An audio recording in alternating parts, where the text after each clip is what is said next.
Keliru. Contoh aja dari sekalian pengarang Arab. Nah, sekarang kita ke Arab nih. Barangkali Islam Arab, Islam Indonesia kita kasih semuanya.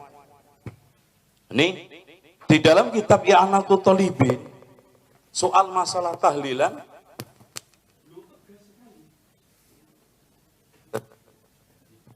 tes. Saya bacakan dikit. Ya.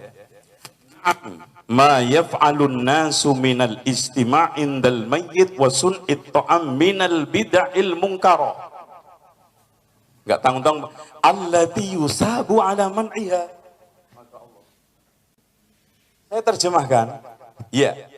Apa yang dikerjakan oleh orang ketika ngumpul-ngumpul setelah kematian dan membuat makanan termasuk bid'ah munkarah yang diberi pahala orang yang melarangnya.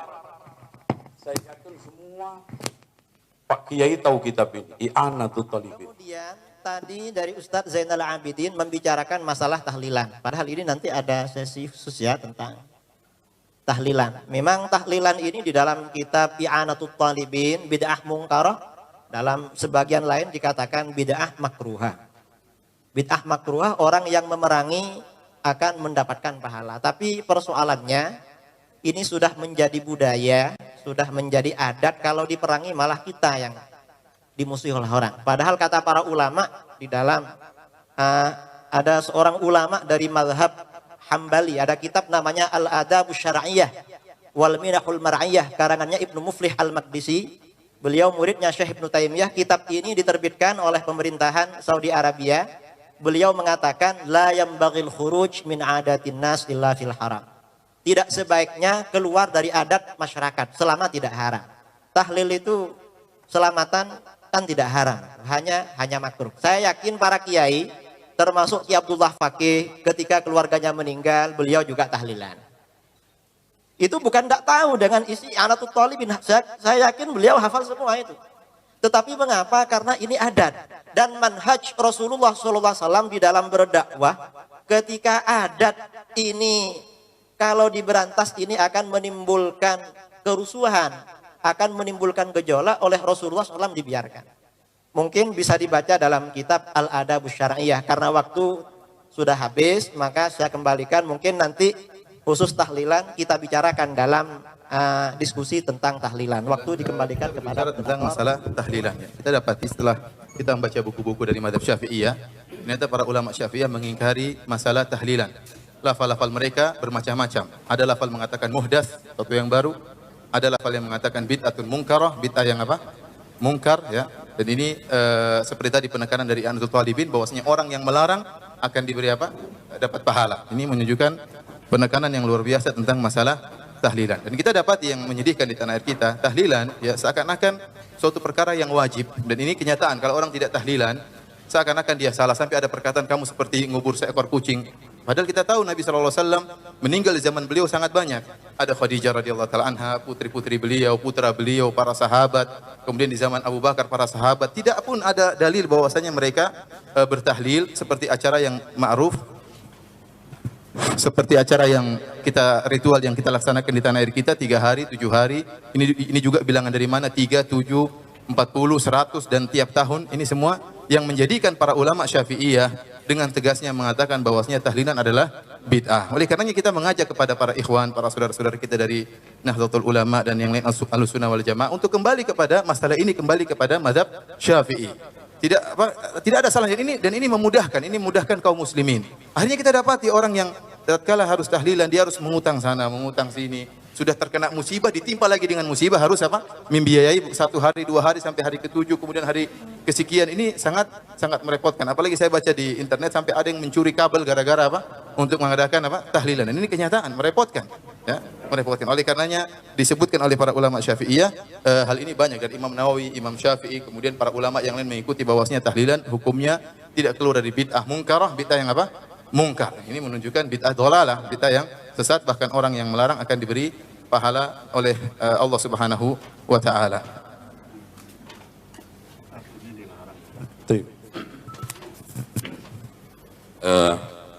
Saya kira kalau tahlilan itu gini kan, kalau Ustadz Romli masih ingat di pondok dulu kan pesannya Kiai. Jadi tahlilan itu dulu Mbah Wali itu kan mau memulai dakwah di sono masih Hindu Buddha. Daripada mereka itu setelah kematian itu ngumpul-ngumpul, minum, khamar dan yang lainnya, judi, dikumpulin, diajari doa pendek-pendek kan gitu Pak Ustadz ya. Diajari doa pendek-pendek sampai diantaranya ada di Jawa itu pikir ya kayuku ya kayumu. Ternyata setelah diusut-usut ya hayyuku ya hayyu ya qayyumu. Karena lidahnya orang Jawa itu susah ngomong lafaz Arab, jadi ya kayuku ya kayumu. Gitu.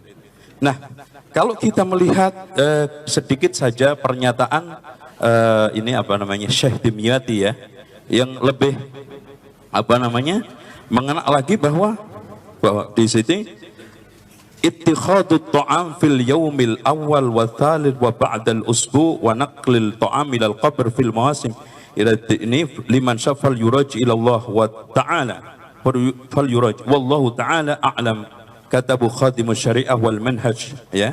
Intinya di sini beliau mengatakan bahwa wa yukrah ittikhadut ta'am fil yaumil awal wa thalith wa ba'dal usbu wa naqli ta'am ila al-qabr fil mawasim ila akhirih. Dengan demikian jelas, dan kalimat makruh di dalam pernyataan ulama, terutama hal-hal yang seperti ini itu nggak ada makruh dalam istilah at'imah. Makruh mendekati apa namanya ibahah, tapi makruh yang mendekati haram. Itu seperti Imam Syafi'i mengeluarkan satu pernyataan wa yukrah ya binaul qabr, itu makanannya bukan bacaannya, bukan ihda'u thawabnya kan ya. Kan yang 7 hari itu yang dibicarakan di dalam kitab-kitab fikih itu memang hukumnya makruh. Makruhnya itu mengapa? Karena yang sunnah itu adalah tetangga memberikan makan kepada keluarga duka cita. Berdasarkan hadis isna'u li ali Ja'far ta'aman fa innahu qad atahum ma syaghalahum. Buatkan makanan untuk keluarga Ja'far karena mereka sedang berduka cita. Jadi yang sunnah tetangga memberikan makan untuk keluarga duka cita. Karenanya kalau dibalik keluarga duka cita membuat makan untuk tetangga, maka hukumnya makruh karena mukhalafah lis sunnah. Karenanya kata para ulama, ini alasannya karena memberatkan. Dalam teori usul fikih, al-hukmu yaduru ma'a illatihi wujudan wa adamah. Hukum itu akan selalu berputar bersama illatnya. Ketika illat itu ada, maka hukum ada. Ketika tidak ada, maka tidak ada. Karenanya kata para ulama, ketika hidangan makanan yang diberikan kepada jamaah itu murni dari keluarga duka cita, maka hukumnya makruh. Tapi kalau makanan itu bukan dari keluarga duka cita, dari tetangga, orang lain, maka tidak makruh. Karena sudah tidak memberatkan. Kaidah usul fikihnya seperti itu. Seperti diterangkan oleh seorang ulama Syafi'iyah, mufti Syafi'iyah dari Irak, Syekh Abdul Karim Al-Mudarris dalam kitabnya Jawahirul Fatawa. Nah, kondisi yang ada di Indonesia ketika ada orang meninggal, yang dikeluarkan itu tidak murni dari keluarga duka cita, tetapi banyak sumbangan dari tetangga. Bahkan dulu saya ketika teman-teman saudara Mundo kalau tidak punya beras mau dikirimkan, biasanya pinjam kepada orang yang keluarganya meninggal. Karena oleh orang diantari beras banyak sekali sampai berkuintal-kintal itu. Bahkan ketika kakak saya meninggal kintalan. Ini mungkin tidak tahu ini apa? Yang Ustadz Zainal tidak tahu masalah ini. Jadi makruh ketika itu memang murni dari keluarga duka cita. Kalau dari luar maka tidak makruh. Yang kedua, seandainya ini makruh karena ini budaya tradisi, kalau ini dilawan akan menimbulkan gejolak. Dan itu tidak bagus. Kata para ulama, ada kitab seperti saya terangkan tadi, maaf, saya tidak berdalil dengan al-adah muhkamah. Tolong dicatat dalil saya. Jangan yang tidak saya katakan jangan katakan saya katakan. Imam Ibnu Muflih Al-Maqdisi dalam kitab Al-Adab Asy-Syar'iyyah mengutip dari Imam Ibnu Aqil dalam kitab Al-Funun, kata beliau, la yambaghil khuruj min adatin nas illa fil haram. Tidak sebaiknya meninggalkan adat masyarakat selama adat itu tidak haram. Jadi selama tidak haram tidak sebaiknya meninggalkan. Mengapa? Ini bukan karena takut, tetapi berdakwah kepada masyarakat dengan pendekatan hati, dengan pendekatan lemah lembut.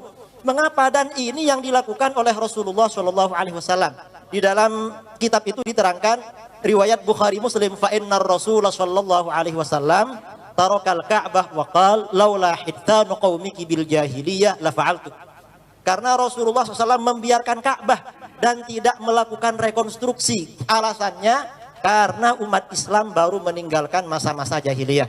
Suatu ketika Rasulullah SAW bersabda kepada Aisyah, Aisyah, Ka'bah itu bukan Ka'bahnya Nabi Ibrahim. Pada masa jahiliyah pernah roboh ketika orang Quraisy membangun Ka'bah bersamaan dengan krisis ekonomi. Karena tidak ada biaya, Ka'bah dibangun lebih kecil. Lalu kata Aisyah, kenapa Rasulullah tidak dibongkar, dibangun lagi? Kata Rasulullah, laula hittanu qaumiki bil jahiliyah la fa'altu. Seandainya bukan karena kaummu baru meninggalkan masa-masa jahiliyah, Ka'bah itu saya rekonstruksi. Ka'bah saja dibiarkan, apalagi cuma tahlilan 7 hari. Penting mana merubah Ka'bah dengan merubah acara tahlilan 7 hari? Karena Ka'bah itu kiblat umat Islam. Ternyata Ka'bah ini setelah tahun 65 Hijriah dibongkar oleh Khalifah Abdullah bin Zubair. Cuman Abdullah dibangun kembali seperti Ka'bahnya Nabi Ibrahim, lebih besar dari yang ada.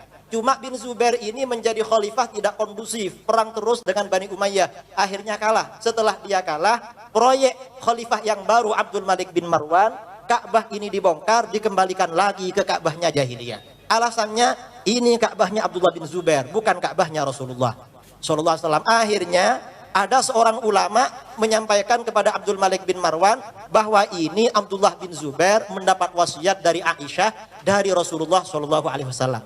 Setelah Bani Umayyah ini tumbang, diganti Bani Abbasiyah, Harun ar-Rasyid punya rencana membongkar Ka'bah. Alasannya ini Ka'bah bid'ah, Ka'bahnya Bani Umayyah. Ka'bahnya Bani Umayyah lebih bid'ah daripada tahlilan. Tambahan dari saya yang tahlilan itu ya. Kemudian beliau minta pendapat para ulama. Ternyata apa kata Imam Malik? Imam Malik mengatakan, la taf'al ya Amirul Mukminin, fa inni akhafu an takuna mal'abatan bainal muluk. Jangan engkau lakukan wahai Amirul Mukminin. Aku khawatir Ka'bah ini menjadi mainan para penguasa. Setiap ada penguasa ingin menarik simpati rakyat, proyeknya bangun Ka'bah. Fatazula haibatuhu min qulubin nas, maka akan hilang wibawa Ka'bah dari hati umat Islam. Ka'bah sampai sekarang dibiarkan demi menjaga Ka'bah. Tradisi 7 hari itu dibiarkan, yang pertama karena makruh, yang kedua karena sudah adat istiadat, yang ketiga masyarakat banyak memberikan sumbangan yang dapat meminimalisir bahkan menghilangkan hukum makruhnya. Kemudian yang keempat juga demi menjaga hebahnya ulama dulu, para kiai, para ulama, para masyayikh, pesantren-pesantren yang mungkin tempat mondoknya Ustadz Zainal Abidin sampai sekarang masih tahlilan. Ulama-ulama dulu saja membiarkan, ini cuma tahlilan 7 hari. Ka'bah saja dibiarkan, apalagi tahlilan. Dasar yang digunakan oleh para ulama masalah tradisi ini, Imam Ahmad bin Hambal tidak sholat qabliyatul maghrib. Mengapa? Li'annan nasa yungkirun. Karena orang-orang tidak percaya kalau ini sunnah, akhirnya beliau tidak sholat itu. Jadi bukan takut, tetapi menjaga tidak terjadi benturan dengan masyarakat. Itu cara di dalam berdakwah, bukan langsung bid'ah, syirik, bukan seperti itu. Kemudian saya kira masalah tahlilan saya rasa cukup. Yang ada di kitab I'anatul Talibin itu pelajaran saya. Tentang apa yang disebutkan oleh Ustadz Yusram di tentang tahlilan. Yang pertama, Ustadz mengatakan bahwasanya ilah dari tahlilan adalah pembuatan makanan. Kalau ternyata yang buat makanan dari pihak luar, maka tidak jadi masalah. Ini ternyata para ulama Syafi'iyah menyebutkan masalah ilah tentang dilarangnya tahlilan atau dimakruhkan tahlilan bukan cuma pembuatan makanan. Di antaranya isyima. Kemudian yujadidu tajriduz huzan, buat sedih lagi. Ini tidak diinginkan dalam syariat. Hari ketiga ingat lagi, hari ketujuh ingat lagi. Oleh karenanya ilah yang disebutkan banyak. Pertama, taklif, buat makanan bikin repot orang mayat, keluarga mayit.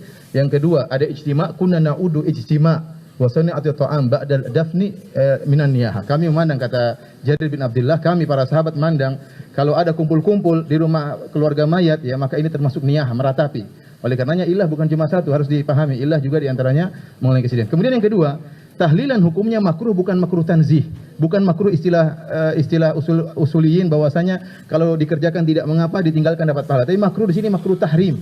Ya, kenapa kita lihat lafal-lafalnya dikatakan bid'ah mungkarah. Mungkar ini bukan yang suatu yang mungkar ini bukan suatu yang makruh, bukan mungkar. Kemudian yang kedua perkataan dari ulama besar mazhab Syafi'iyah Zakaria Al-Ansari dalam kitabnya Asnal Matalib dikatakan dia mengatakan wa hadza zahirun fit tahrim, dan bahwasanya tahlilan itu hukumnya apa? Tahrim, haram. Ini nas dari ulama Syafi'iyah bahwasanya hukumnya haram, bukan sekedar makruh. Oleh karena jika tatkala kita jelaskan hukumnya haram, maka tidak ada kita mengatakan karena demi kemaslahatan kerjakan saja. Ini tidak bisa kerja hal ini. Adapun perkataan Ibnu Muflih yang disebutkan oleh Ustadz Idrus Ramli bahwasanya boleh meninggalkan perkara-perkara demi kemaslahatan masyarakat, maka yang disebutkan oleh Ibnu Muflih adalah perkara-perkara yang sunnah, seperti melaksanakan sholat sebelum maghrib, ya, itu diantaranya. Oleh karenanya saya ingin tahu apakah ini tidak sejalan dengan masalah tahlilan. Oleh karenanya sekarang meskipun Ka'bah sudah aman, ya, aman, orang-orang mungkin sudah berilmu, terjadi sampai sekarang pun tidak. Dan saya tadi dengar perkataan Ustadz Idrus Ramli tatkala mengatakan dialog Imam Malik dengan salah seorang ulama, dia mengatakan ini bid'ah. Tadi gimana Ustadz bilang? Mohon maaf. Bid'ahnya merubah Ka'bah. Terus dari iya dia bilang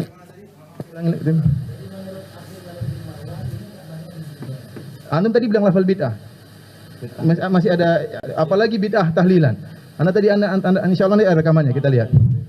Antara Ka'bah dengan tahlilan. Nanti insyaallah kita lihat lagi, mungkin rekamannya ada. Oleh karenanya apa yang disebutkan dalil tentang perkataan Ibnu Muflih, karena itu perkara-perkara yang sunnah yang ditinggalkan tidak mengapa demi kemaslahatan. Adapun masalah yang haram yang jadi ilat makruhnya tahlilan kalau masalah makanan itu memang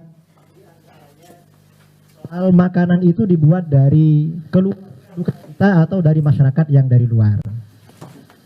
Kalau menurut yang ada